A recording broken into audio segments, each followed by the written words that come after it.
सही बात है। हाँ। गिल्ला हो जाएगा ना बेड। बेड गिल्ला हो जाएगा और बूंदा लगेगा।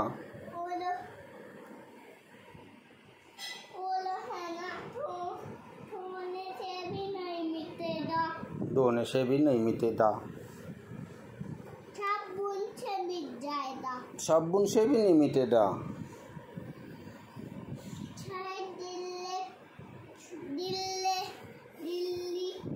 गिल्ले तबले से भी नहीं मिटेगा। हाँ, गिल्ले तपड़े से भी नहीं मिटेगा। बहुत गिल्ले तबले से मिटेगा। हाँ, बहुत गिल्ले कपड़े से। हाँ, उच्छे लेना तबलाई तो नहीं, तबलाई तबलाई उलूटा रहता उच्छे मिट जाएगा नीला करते चला।